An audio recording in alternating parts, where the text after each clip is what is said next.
Good morning or good afternoon or good evening, I guess, depending on where you are. I am so excited to have with me today Jen Taylor.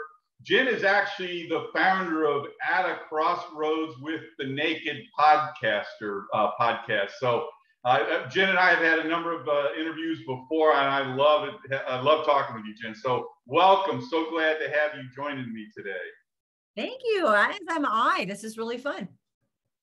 So the first question I have, and I love this concept, and I'm asking a question I know the answer. So I want to ask you the concept of the Naked podcast. I was wondering if you could just kind of elaborate on the concept of the Naked podcast. What does that mean? It means bearing it all. I wrote a book in August of 2016 called Hello, My Name is Warrior Princess, where I talked about my struggle, my journey growing up in a lot of dysfunction. And I wanted to share everyone's story after that. Like, I was very proud. I'm glad that I shared mine. It was amazing. But I also realized I'm one story. And the way that I'm sharing stories is through the podcast. So it's kind of like writing a book in an hour. And I set the platform or the structure the same as my book. We talk about who you are right now and what you do and how much you love your life. And then we go back in time and we discuss the struggles you went through. And the goal for that is that people feel less alone. So you have to be very raw and vulnerable in sharing your story. And then you share the who, what, when, where, how you got through or are continuing to get through your struggle. And that helps build a toolbox for people. And that was the kind of the structure that I wrote my book in. And so it's the structure of the podcast. And then we end again, we start on a high note, we end on a high note with who you are and what you're doing now. And if you're an entrepreneur, 100% of entrepreneurs birth their business as a direct result of their struggle. And I love to make that connection. And also 100% of entrepreneurs want their clients' journey to be faster, easier, and more supported than theirs was. And that's the whole premise of their entrepreneurship journey. So I make all of those connections and I love it. I'm asking my guests to be very, very raw. And I tell people, I'm not trying to make you cry. However, if you hit that point where you're emotionally really tapped in to your story, that is the level that I want you to be joining in on. And it doesn't always mean crying, but it does mean really, really sharing from an emotional, vulnerable space. I love the word naked. In fact, the point obviously is when you first hear that word, you think physical and sexual. And the point is let's move past the sexual conversation and understand naked from a psychological perspective, because the goal isn't to find love. That turns out to be the easy part. The goal is to find the barriers that we have inside of ourselves that's keeping us from fully opening up to love. And when you're exposing yourself psychologically, that is such a beautiful thing to introduce that into a relationship. But so I just found out from your email that you have 18 children. Oh my goodness. Could you explain it? My dad is the oldest boy of 15, just so you know. So I've got double digits going all the way back to the early 1800s. So, but in today's world, the notion of double digit kids is kind of an interesting concept. So you want to kind of explain that? Yeah. And it's interesting because very few people have your perspective, even that they understand it from a generational perspective. At 15, I had an OBGYN appointment with a male doctor. It was very positive and it planted seeds. You know, when you look back at your life and you're like, oh, that something was planted there.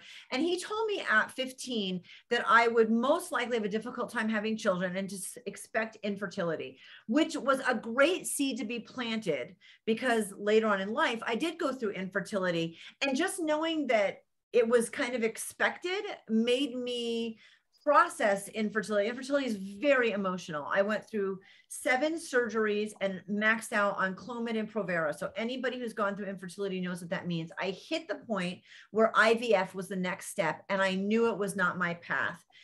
I was being weaned off medication and getting blood work done and making sure, like, keeping yourself stable, which you don't feel like when you're going through infertility. I was able to process it from a more logical and less emotional perspective because of that 15-year-old information that I had. Having said that, it's still extremely emotional and the medication makes you feel like you're not yourself. In that process, my tiny little Asian doctor, who was amazing, my infertility doctor, walked into the room and hugged me, which was really unusual for him. And he said, "Congratulations, you're pregnant. You got pregnant off of the schedule we put you on. There's no physical way this should be possible. I want you to expect a tough pregnancy and the possibility you have a high likelihood of miscarrying, but this is your miracle from God. It was a very, very tough pregnancy. My daughter was born. They told me she wouldn't live her first 3 days. She was born with a lung disease. She's now 29. So happy ending there. It was a very, very difficult situation. And what it made me realize was that foster care was really where my heart was. I mentioned that I wrote a book. I was raised in dysfunction. We should have been taken into foster care. We were not. I remember CPS driving away from the house, wondering why I wasn't with them. Which is interesting that at about 11 years old, I was able to put that together. Like, this is not right. It's not the way things should be. And it's not healthy. And she should have taken me away. What that meant was that I didn't perpetuate the cycle. And I understood what foster kids were going through. I did get pregnant a total of 7 times, which doesn't make a lot of sense considering I was infertile. I gave birth 4 times and I lost 3. My 7th and final pregnancy, I lost twins at 19 weeks, which is incredibly traumatic. And it resulted in 3 surgeries, a DNC, a vaginal hysterectomy, and then I had internal bleeding. And so that doctor had to call a second surgeon. It took him 2.5 hours to stop the bleeding. They took my organs out. They suctioned out the blood in my abdomen and ran it through a machine. I had 5 blood transfusions. 3 were my own. I was told I was dead on the table. And that doctor did tell me that he was surprised I became pregnant or maintained it, like made it to a delivery. So those 4 births were the surprise for me. People often say, oh, you did foster care, you took on extras. And actually, the extras for me were my deliveries. The biology was the extras for me. It was unexpected and it was really a crapshoot and it was very hard on my body. What was planned was foster care. I was a foster parent for 12 years. I adopted 4 and I had 2 that stayed long-term. 1 foster care, 1 was a foreign exchange student. So if we're doing math, that's 10. And I was divorced. After that divorce, I continued to do foster care. I adopted 1 more and I took on 3 more long-term that essentially aged out or stayed really long-term with me. So that's 14.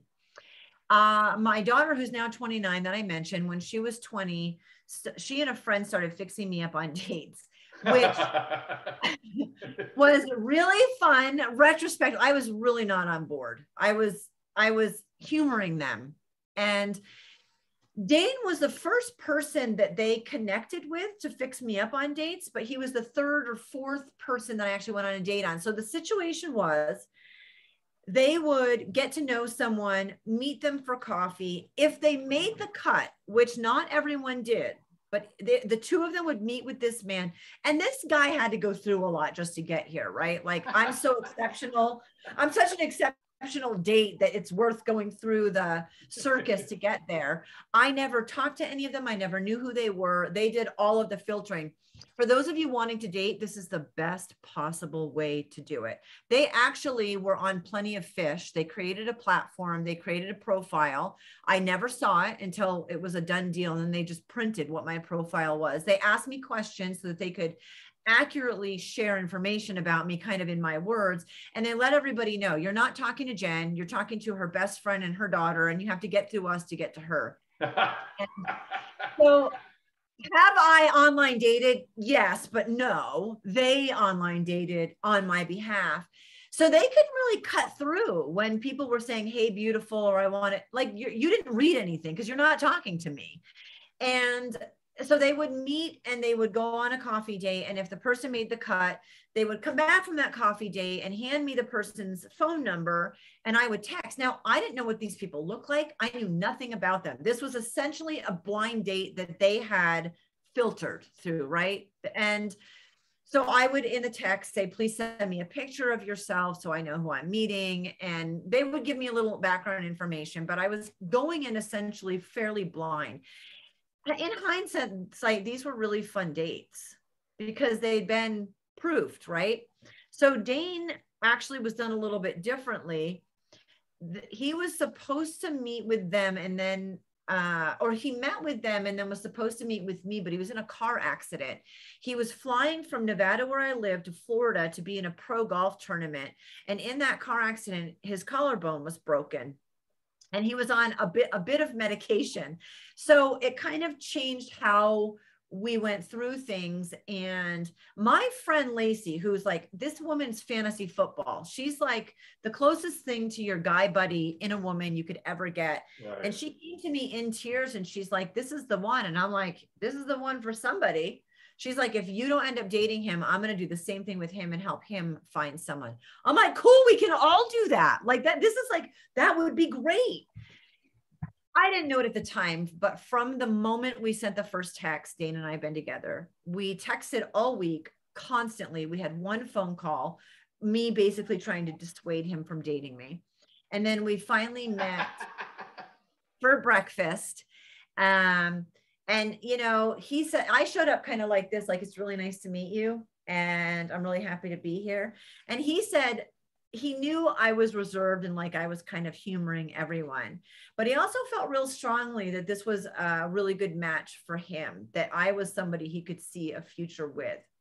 And any man who wants to date a woman with 14 kids needs to be evaluated, first of all, and is my kind of person. So there was a point in our brunch where I leaned forward on my arms and I laughed, and he thought, I've got her. Because I relaxed and I was enjoying myself and I was having fun and we were connecting and I was allowing that to happen. We have been together ever since, and Dane had 4 children and his wife had died. So that's how we got 18. I have never had more than 12 kids out of 18 in the house at once. And good for you. But we've had 10 to 12. I've had 10 to 12 for years. Like that number I've had for years. So we blended families, his 4 and 8 of mine, and moved in together. And first of all, as you know, marriage has challenges. Second marriages or third or like subsequent marriages have more challenges. Blending families have challenges. And we did it with 12 kids. And we're very human and very imperfect and make our quota of mistakes every day. But we really did a phenomenal job in parenting. And I deal with blended families all the time. So just real quickly, what is the success for a blended? That is so much more complicated than just meeting and you two having your own children and that's it. But what is the complications about blending a family? You know. Well, we had a lot of kids that were preteen and teen at the time too. So his older 3 kids were the same ages as my older 3 kids. And we had like 10 kids in high school at one point. So the challenges were, here's the thing. I chose my life and I love it. I didn't plan on getting divorced in that equation, but when things weren't good and I had exhausted the resources that I was aware of, my choice was to move on. My choice was not to stay in that marriage. I don't recommend that for people. I recommend that they get better help or different help. But in the situation with the knowledge that I had, I love my life. I chose it. And therefore that's why I loved it. So when things were really not good, I have the ability to make a different choice. And with Dane, I think he and I realized that we were choosing each other and we were choosing this life and we loved it. And there are a couple things.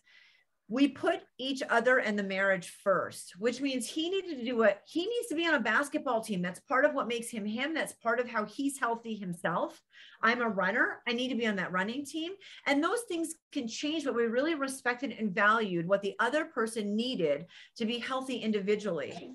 And we also knew what we needed to be healthy as a couple. For me, like my policies and procedures, using your language, is date night.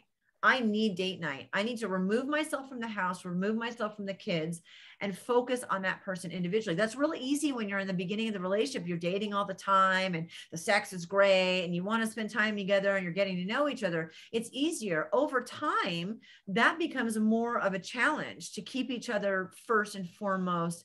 I call it the bills are due. When the bills are due in a relationship, when you're past the honeymoon phase and those bills are due, it's more difficult. It's more challenging to keep each other first and kind of keep that romance alive, is how probably the world would depict it.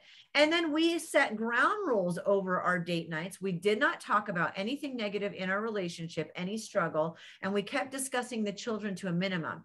That one was kind of more difficult because it was the only time we were alone and out of earshot where we could talk about situations with our kids.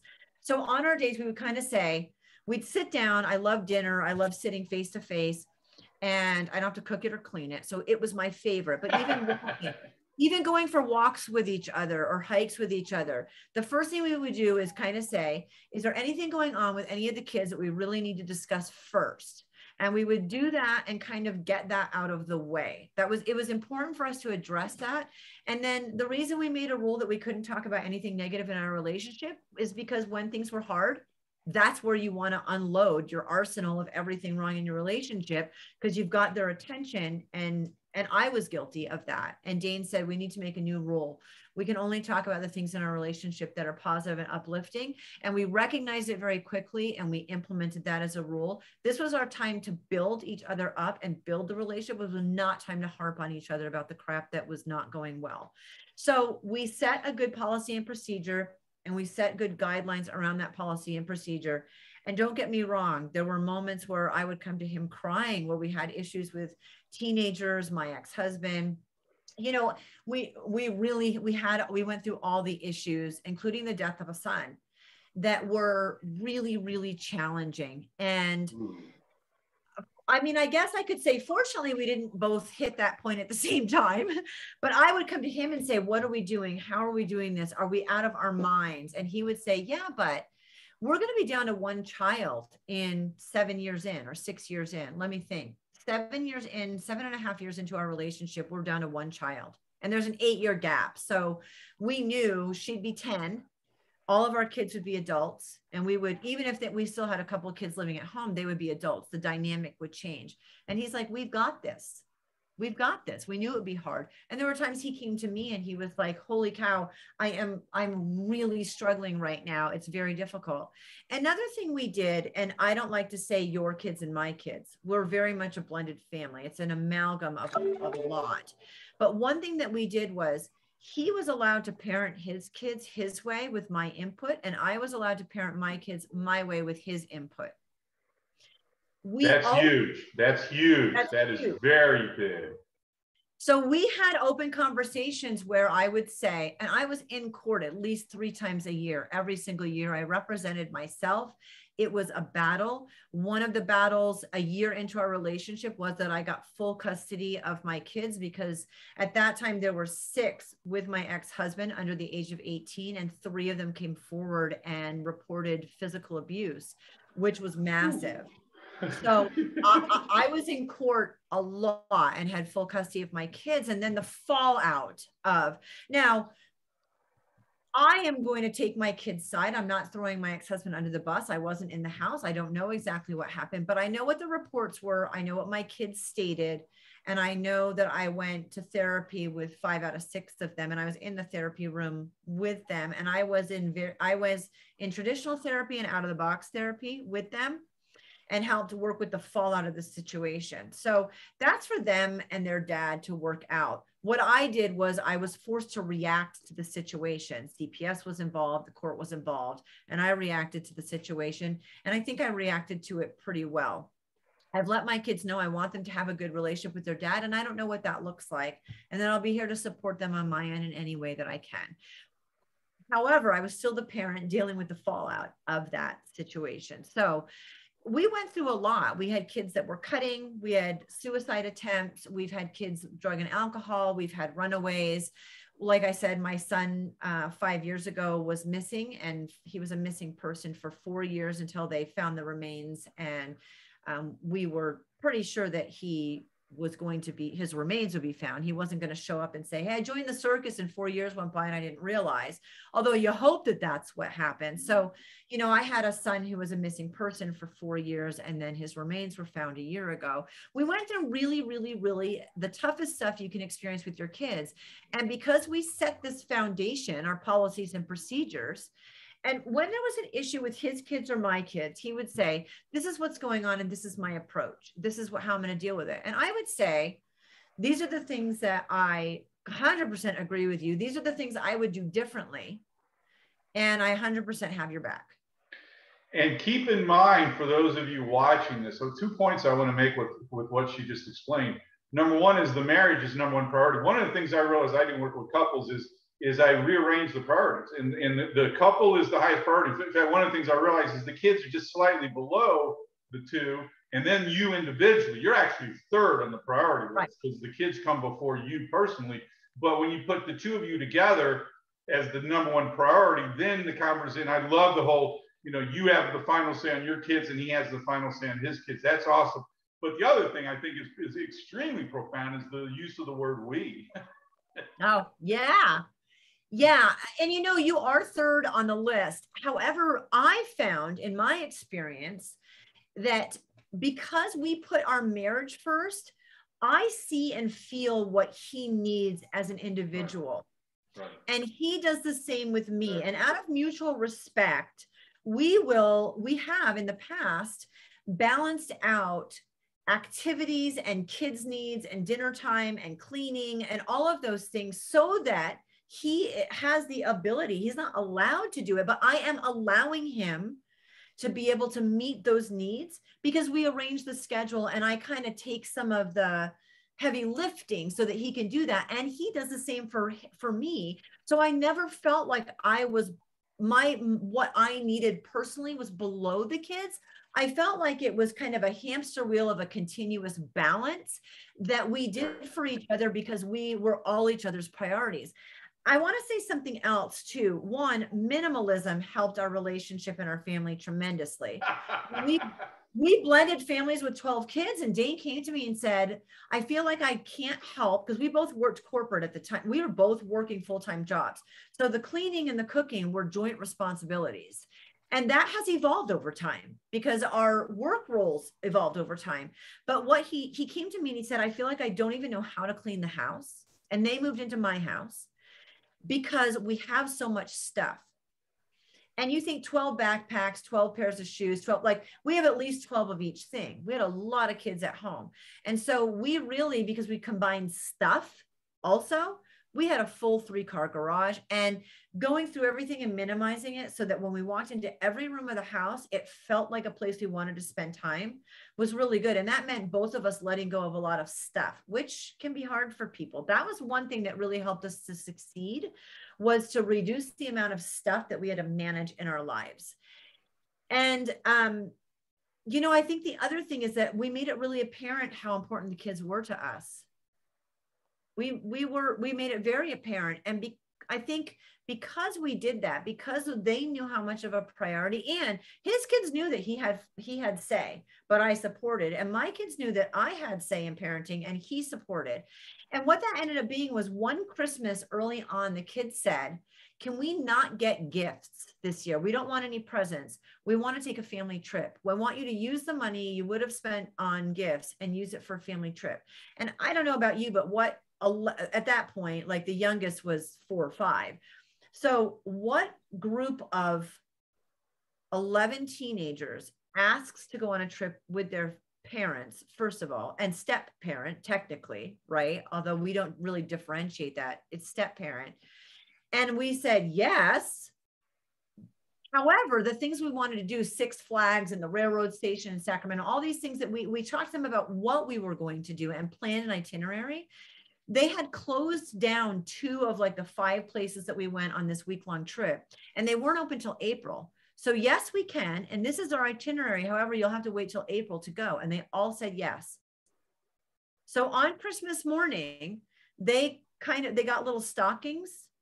There were no presents under the tree. Like, we spent time together on Christmas being grateful for each other. They each got a stocking, and they waited 4 months to get that Christmas present to get on that first year. And it was the best time that we've ever had with the kids. It's the best memories. Your kids are not going to remember what you bought them, but they are going to remember the adventures you created with them. They're going to remember the memories you create.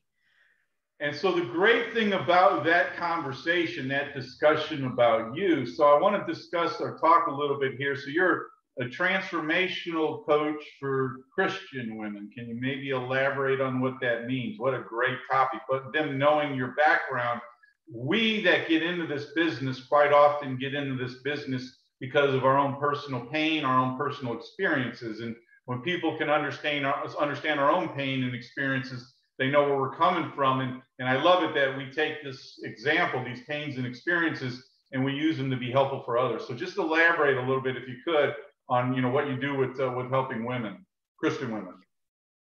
I love Christian women because I am one. So basically my demographic is me. I worked with executive women for a few years, which is also my demographic. Stay-at-home moms are my demographic. I mean, I've had a lot of different roles in this 29 plus years of parenting the kids. I took all of that experience and I took the training I had in foster care. After foster care, I actually got hired by a nonprofit and I was the trainer, recruiter and trainer for foster parents. So I was training trainers, suicide awareness, conflict resolution. So I took all of the skills that I had had from parenting my kids, from all the foster care I'd done, from all the training, from any college that I had done. And I realized that I am me at my worst is my demographic. So women who are having a crisis in their faith, a crisis in relationship, a crisis in their career, a crisis in parenting. Basically, we wake up sometimes, all of us, not just Christian women, but we wake up and think, okay, I chose my life and I got here and I've been checking the boxes, but is this what it was supposed to be like? Am I supposed to feel these crises? Is it supposed to be this hard? Am I supposed to feel conflict about, yeah, I love my kids, but I don't really always want to do this. And there's a lot of guilt and shame and fear and failure in how we wake up sometimes feeling about the life that we chose, that we were supposed to love because we checked the boxes. And that's where I step in. Yes, you are supposed to love the life that you chose. And yes, those crises and all of those things, from your faith to your relationships to everything, you can get through that. And so I have an NLP practitioner background, which means processing traumas. And I love your language, limiting beliefs, limiting decisions, past traumas. We don't sit down and do talk therapy. I think that can work. Most of the time it doesn't. It hasn't in my experience. You know my thoughts on that. Well, I do know. I mean, I know I'm speaking to the choir here. And so I come at it from a very different perspective. I don't need to hear the story of what happened to you in order to work through the trauma. So in my coaching, we do 2 group calls a week. One time I'm doing it. One time I have an expert, just like this. I have somebody on who's an expert in something specific. And then we do 3 in that 3 months, we do 3 one-on-ones to work specifically through those women's traumas. So how do people reach out to you? How would people connect with you so they can inquire further about working with you? Momof18.com is the website. You can email me. What was that? One more time? Momof18.com. And you can spell it or you can do the numbers. You'll land on the same page. It has the links to all my social media. So basically, the way that you prefer to connect, you can connect right through the website, my email's there, and all social media, and you just need to reach out. And you know what's so amazing about this? Again, you and I talk about the psychology industry, this notion of transformation, of healing. These are things that are new for the psychology industry and for the general public. And so when you're talking about transformation, that is, in fact, it's one of the things that really kind of gets under my skin when people talk about you can't change, and change is a fact of life. We are always changing. In fact, the fact that you change is the constant. And so any notion that we're hardwired or we can't change, these are all ridiculous concepts that make absolutely no sense. So this notion of transformation is so awesome. So anything you want to end with here as we close this out? Any last comments you want to make for people watching this? Yeah, the value add I have for people who want to kind of jumpstart their journey themselves, the first thing I would have people do is write 3 gratitudes. It's 3 new things every day. It's a bullet point list. I prefer when people use a pen, but if you use your notepad or whatever you do, doing it is more important. The pen is the best. And write 3 new things you're grateful for every day. And I know for some people that's waking up, it's getting out of bed, it's making your bed. I'm still breathing. We are sometimes at a pretty low point, and that's okay. What this does is science has proven that within 21 days, you've trained your brain to search for the positive in the world. You're changing the lens in which you view the world from a negative perspective to a positive. And that is the #1 thing I would have people start with. The glass is always half full, not half empty. That is a different mindset when you're thinking more positively than negatively. So, Jen, I can't tell you how much I love chatting with you, and we can go on for hours. I'm sure we have so much that we can talk about here. But I wanted to thank you for giving me the opportunity to interview you. Again, I always love chatting with you. You're always so beautiful and insightful. So I hope people watching this got some valuable insight into what you talked about. Thank you so much, Tim. All right, everybody, thank you very much for watching this. And I'm here with Jen Taylor, and hopefully you guys got some great tidbits from this. So thank you guys very much, and hopefully we'll see you guys soon.